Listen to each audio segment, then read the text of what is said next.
हमेशा याद रखते हैं। जैसे शोले फिल्म को हम लोग याद करते हैं, तो उसकी पटकथा बहुत कसी हुई है, दिल वाले जुलूम हो जाएंगे तुम लोग, उसकी पटकथा बहुत कसी हुई है। इस फिल्म को दर्शक जब देखते हैं तो दुख नहीं पाते। खबरों के लेखन में भी इस बात का ध्यान रखा जाना चाहिए कि हमारी खबरें इतनी कसी हुई है कि लोग उसको पढ़ने की पूरी बात समझ में आ जाए, पूरी आत्मा समझ में आ जाए कि आयोजन आत्मा क्या है। तो क्या कीजिएगा सर, शांत करो।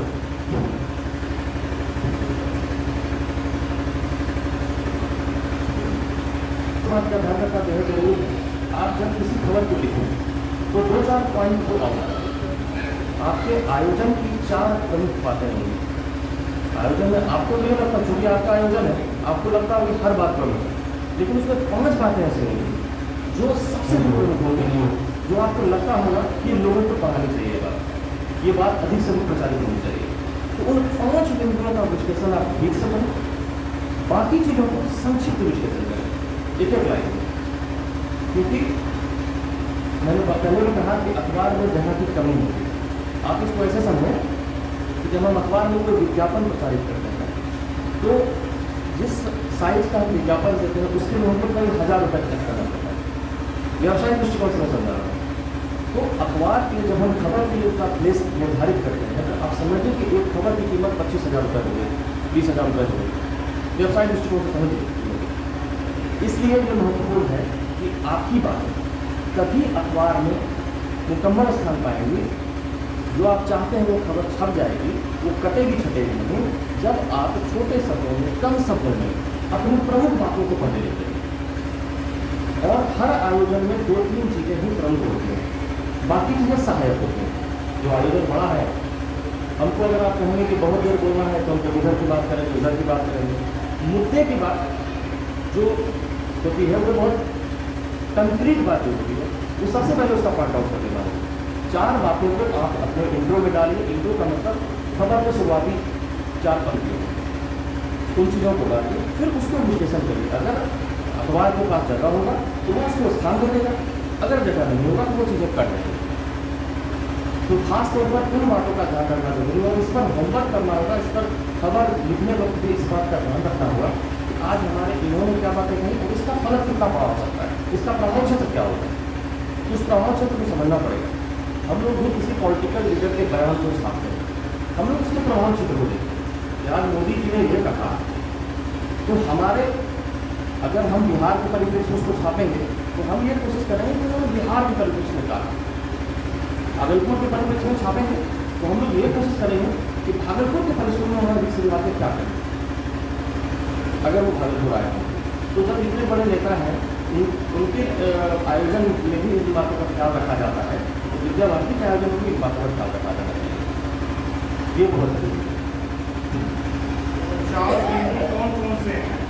जो 4 बिंदु बताया गया तो वो 4 बिंदु आपके आयोजन में जो भी बातें निकल के आएंगी और जिन बातों को आपको लगता है ये सब सर्वाधिक महत्वपूर्ण है, ये बातें सबसे अधिक लोगों को जाननी चाहिए, खाते में घर तक बात पहुँचनी चाहिए, पूरी चीज़ें। रोचकता का ख्याल रखना बहुत जरूरी है कि रोचक चीज़ें जो रोचक हो, बोरिंग ना हो, क्योंकि आजकल आदमी के पास वक्त नहीं है। आप अखबार में कितना वक्त देते हैं? एक अखबार आपके सामने रख देते हैं, आप कितना वक्त देते हैं? मेरे ख्याल से बहुत कम वक्त देते हैं। कम वक्त से ऊपर देखते हैं और उस विषय को आप पढ़ते होंगे जो आपके पसंद की। अगर आपके स्कूल की कोई बात आ रही होगी तो आप उसको जरूर पढ़ते हो। अगर आपको खेल से इंटरेस्ट है तो आप उसकी खबरों को सबसे पहले देखते हैं। रुचि के अनुसार आपको पॉलिटिकल इंटरेस्ट है तो आप सबसे पहले पॉलिटिकल खबरों को देखते हैं। यही होता है, इन्हीं बातों को समझना है। खबर लिखते वक्त इन्हीं चीज़ों का ध्यान रखना। हम क्या सोचते हैं, हम भी आखिर हम अखबार निकालते हैं तो हम पाठक भी तो हैं। जैसे आज की घटना बताते हैं कि सामान्य सी खबर थी कि एक डॉक्टर की कार रुकवा करके उनका पर्स गायब कर दिया। लेकिन सवाल ये बताया कि ठीक है ये खबर हो गई, लेकिन इसको सोचने का एक दूसरा तरीका भी था कि उसका प्रोसेस क्या है। जैसे कि उस चोर ने ये कहा कार रुकवा करके कि आपके पेट्रोल की टंकी लीक हो गई, तो जाहिर सी बात है उसको बैठा जो भी आदमी वो MBBS डॉक्टर थी, महिला डॉक्टर थी, पढ़ी लिखी थी, बिल्कुल बिल्कुल नहीं। वो टंकी देखने के लिए उतरेंगे कहाँ लीक हो रहा है और इसी बीच वो चोर का काम कर रहे हैं। तो हम अगर अपनी हेडिंग में इसी मुकम्मल बातों को डाल दिए कि पेट्रोल की टंकी रिसने की बात का डॉक्टर का होती और झपट लिया बैग या चुरा ले गया गए, तो खबर की रोचकता थोड़ी बढ़ जाती है। एक सामान्य सी बात अगर हम लिखते हैं कि डॉक्टर फर्स्ट चोरी और अगर उस विषय को हम उभार देते हैं तो खबरों की रोचकता बढ़ जाती है। तो इसी विषय को हमको समझना है कि उस खबर की आत्मा क्या है, उस आत्मा को हम सबसे पहले देखें और उसका पूरा विचार करें। कभी कभी ऐसा होता है व्यक्तिगत विचार भी खाली हो जाता है खबर लिखने के बाद। जैसे आप किसी परिवार से जुड़े हैं तो आपको लगेगा कि ये हर बात महत्वपूर्ण है, ये हर बात आनी ही चाहिए, ऐसा होता ही है, आपको कोई बात उसमें कमी नहीं। लेकिन आपको थोड़ा कठिन निर्णय लेना पड़ेगा, सोचना पड़ेगा कि नहीं, सवाल तो 100 है, बातें 100 तरह की नहीं है, लेकिन उसमें से 4 महत्वपूर्ण बातें हैं। उन 4 महत्वपूर्ण बातों को आप लिखो, उसके बाद आप उसका विश्लेषण कर लीजिए। ये ध्यान में रखते हुए अगर प्रिंट मीडिया में उसको पब्लिश कराने की हैसियत से हम खबर लिख रहे हैं, तो अगर खबर आप अपने स्कूल के किसी चीज़ में स्मारिका है या कोई किताब छपती है उसके लिए देना है, कोई मुद्दा है। लेकिन अगर प्रिंट मीडिया जहाँ पर जगह का संकट है, वहाँ पर अगर हम कोई खबर लिखते हैं तो उनमें इन बातों का ख्याल रखना बहुत जरूरी है। और अगर ऐसा होगा तो आपकी सारी प्रमुख बातें आ जाएंगी, फिर आपको इस बात का अफसोस नहीं होगा कि छोटी लगी तो हमारी बातें करते हैं। और इस बात को समझना भी इसलिए जरूरी है क्योंकि बार बार ये शिकायत सबकी होती है, नेता हो, शिक्षक हो या जिनकी भी खबर छपती है, अगर अखबार में स्पेस नहीं मिला तो वो दूसरे को शिकायत करते हैं। हम लोगों को बार बार फोन आता है, खबर आता है, हमारे रिपोर्टर्स भी इस बात की शिकायत करते हैं। और यही बातें जो आप मैं यहाँ कर रहा हूँ, ये मैं रिपोर्टर से बोलता हूँ कि गागर में सागर बनना चाहिए, पिरामिड से या एंटी पिरामिड से में खबर लिखिए, आप कभी सुबह उदास नहीं होंगे, आपको ये नहीं लगेगा कि आपकी बातें कर दें। तो इन बातों का ख्याल रखना बेहद जरूरी है खबर लिखने के दौरान। और इसमें ये भी इम्पोर्टेंट है कि मान लिया जाए किसी मुद्दे में आप लिख रहे हैं तो आप अपने एक सहयोगियों से उस पर चर्चा करें। ये न्यूज़ एडिटर्स इस बात पर चर्चा करते हैं कि मेरे पास ये टॉपिक आपको लगता है कि इस मुद्दे को उठाना चाहिए, तो इसमें क्या ऐसा आपको लगता है। एक नहीं होता है कि डॉक्टर से दिखाते हैं तो आपको लगता है कि एक सेकंड ओपिनियन भी लेना चाहिए, तो दूसरे डॉक्टर से भी दिखाएं ताकि इलाज जो है मुकम्मल हो और जो है अच्छा होना चाहिए। जो खबर आप लिखे हैं वो प्रचारित ठीक तरीके से, तो इसके लिए बेहद जरूरी है जब आप खबर लिख रहे हो तो अपने किसी सहयोगी से, अपने किसी सीनियर से उस मुद्दे पर चर्चा करिए। हमारे पास ये चर्चा हुई, क्या मुद्दा है ऐसा जिसको कि लिखना चाहिए। और एक से भले दो, जब 2 दिमाग मिलता है तो चीज़ें और बेहतर हो जाती हैं। ये न्यूज़ रूम में भी होता है और चूंकि ये भी एक तरह का न्यूज़ रूम है, यहाँ जो शिक्षक बैठे हुए हैं वो इस कार्य उनको शिक्षण कार्य के अतिरिक्त ये कार्य ये भी जिम्मेदारी है खबर लिखने की या खबर की समझ विकसित करने की। तो उनके लिए बेहद जरूरी है कि न्यूज़ रूम का एनवायरमेंट कैसा होता है वो उनके दिमाग में है। जब वो उन चीज़ों को समझेंगे तो बेहतर आउटपुट निकल जाएगा।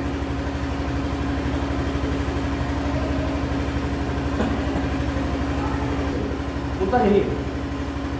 तो वो बेसिक फंडा उसका यही है कि आदमी के पास वक्त नहीं है, आप कोई नहीं बैठा है सब बात के पढ़ने के लिए। जो रिटायर्ड लोग हैं बहुत प्रैक्टिकल बता, जो यूथ है उनके पास वक्त नहीं है, तो मोबाइल की दुनिया में रहते हैं, मोबाइल में हाईलाइट देखिए काम खत्म हो गया। अखबार के लिए भी अखबार की यूनिवर्सिटी भी कमी है करेगी, लेकिन ये कभी खत्म नहीं होगा। अखबार विश्वसनीय माध्यम है, समाचार सबसे विश्वसनीय माध्यम है। उसमें जो चीज़ें प्रसारित होती हैं, प्रकाशित होती हैं, वो कई चरणों में डिफाइन होती हैं तब वो खबर छपती है। एक कोई घटना हो जाती है तो उसमें कई मुजस्सरी से बात होती है, थाना प्रभारी से बात होती है, मौके पे जाकर लोग उसकी तहकीकात करते हैं, तब जाकर के वो खबर छपती है। तो इसलिए भी एक विश्वसनीय बात है। और जो ये यूनिवर्सिटी है हम लोगों का व्हाट्सएप यूनिवर्सिटी, तो ये तो कन्फ्यूज कर देता है, कभी चीज़ें सही होती हैं तो गलत भी होती हैं। तो इसलिए आज भी जो आपके बातों को दूसरे तक पहुँचाने का सशक्त माध्यम है वो प्रिंट मीडिया है। और इस बात को इलेक्ट्रॉनिक मीडिया के लोग भी मानते हैं कि जो सबसे सशक्त माध्यम है वो आप देखते होंगे न्यूज़ चैनलों में एक टॉपिक चला, रसिया हमला वहाँ पर हो रहा है, अब उसी टॉपिक को लेकर के दिन भर न्यूज़ चैनलों में प्रसारित होता रहता है। विषय की कमी है, इसलिए वो एक ही चीज़ को बार बार घुमा करके आपको दिखाते हैं, लेकिन अखबारों के पास ऐसा नहीं है। अखबारों के पास हर प्रकार में संवाददाता है, वो जो भी लिखते हैं उसको डिफाइन करने के मुख्यालय में लोग बैठे हुए हैं, तो वो चीज़ें फिर छन के जाती हैं आप लोग पाठक के पास। इसलिए आज की सशक्त माध्यम प्रिंट मीडिया ही है, इसलिए प्रिंट मीडिया को हमेशा समझने की जरूरत है।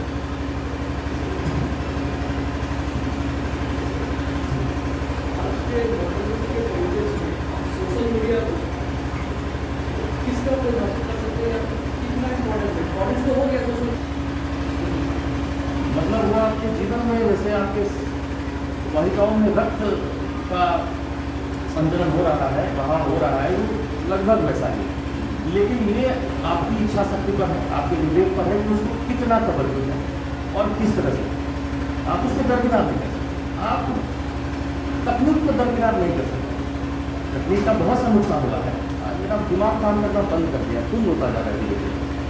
आज हम AI के माध्यम से कोई भी चीज़ क्रिएट करा लेते हैं, लेकिन इससे हमारे सोचने समझने की शक्ति को जा रही है, क्रिएटिविटी खत्म हो गई बिल्कुल। तो आप जिंदा हैं इसका एहसास आपको भी होना चाहिए, और वो तभी होगा जब आपकी क्रिएटिविटी दिखेगी। अगर आप कॉपी स्टाइल में मशीन की तरह उनका मशीन को दे दिया और मशीन करके आपको दे देती है, तो फिर आप धीरे धीरे मतलब ये भी एक समझने वाली बात है कि एक जनरेशन के बाद दूसरा जनरेशन और इसमें भी होगा और धीरे धीरे वो कहाँ पहुँच जाएगा। तो वो इस बात पर तो गंभीरता से सबको विचार करना है कि आप उस तकनीक को नज़रअंदाज नहीं कर सकते हैं, लेकिन कितना करें, इंटरटेनमेंट के तौर पर करें, थोड़ा ज्ञानवर्धन के लिए करें, लेकिन उसमें पूरा मतलब उसके जीवन को हाँ वो ना करें, ये बहुत जरूरी है। आज समाचार लेखन में भी बहुत सारी AI तकनीक का इस्तेमाल कर रहे हैं। पहले के दौरान जब हम लोग रिपोर्टिंग क्या करते थे तो हम लोगों का संग्रह बहुत बड़ा हुआ करता था। कारण ये था कि हम लोग मौके पे जाते थे। आज मेरे ख्याल से कई ऐसे आपके आयोजन होते होंगे जिसमें रिपोर्टर नहीं होता होगा, आप लोग पुलिस विज्ञप्ति बना के दे देते होंगे और वो हम लोगों तक पहुँच जाती होगी, हम लोग उसको पब्लिश कर देते हैं। लेकिन अगर आपके आयोजन में मेरा रिपोर्टर बैठेगा और वो अच्छे सेंस को लेकर बैठेगा, मतलब उसके सोचने समझने की शक्ति अच्छी होगी, तो वो आपके कार्यक्रम को जो कवर करेगा वो तुरंत भेजिए। शायद इसीलिए मुझे लगता है कि अब खास करके विद्या मंदिर में ये जिम्मेदारी अब शिक्षकों को दी गई है कि अब इनके माध्यम से चीज़ों को वहाँ तक पहुँचाया जाए। तो ये चीज़ें हैं, इस पर ध्यान रखना चाहिए।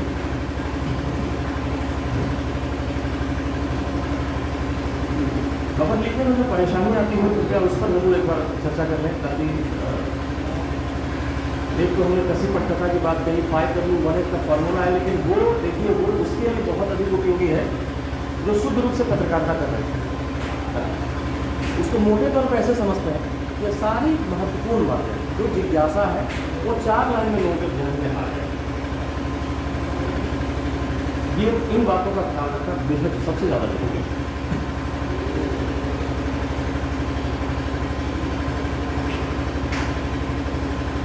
का कोई सवाल हो कि कल भागलपुर में सबसे बेहतर खबर किसकी होगी और उसके लिए क्या क्या प्रयास किया जाना चाहिए, उसमें क्या वैल्यूएट किया जाना चाहिए। तो इस तरह की बातें तो मेरे ख्याल से आपको दिमाग में चलती होगी, जब खबर लिखते होंगे तो आपको भी दिमाग में बात चलती होगी कि क्या लिखें जो क्योंकि आपके लोग बताना चाह रहे होंगे, शायद चर्चा करते होंगे कि इस खबरों को व्यापक कवरेज भी नहीं मिला या इनका जो शायद होता होगा, तो पता नहीं कि स्कूल में क्या होता है, लेकिन न्यूज़ रूम में ऐसा होता है। हम इसको एक न्यूज़ रूम मान के चर्चा कर रहे हैं, हम बहुत घिसे पिटे मुद्दे पर बिल्कुल बात नहीं कर रहे हैं। जो प्रैक्टिकल चीज़ें हैं जो कि आपको खबर लिखने के दौरान ध्यान रखनी चाहिए, उन्हीं मुद्दों पर बात करें। और कोई जिज्ञासा हो तो बिल्कुल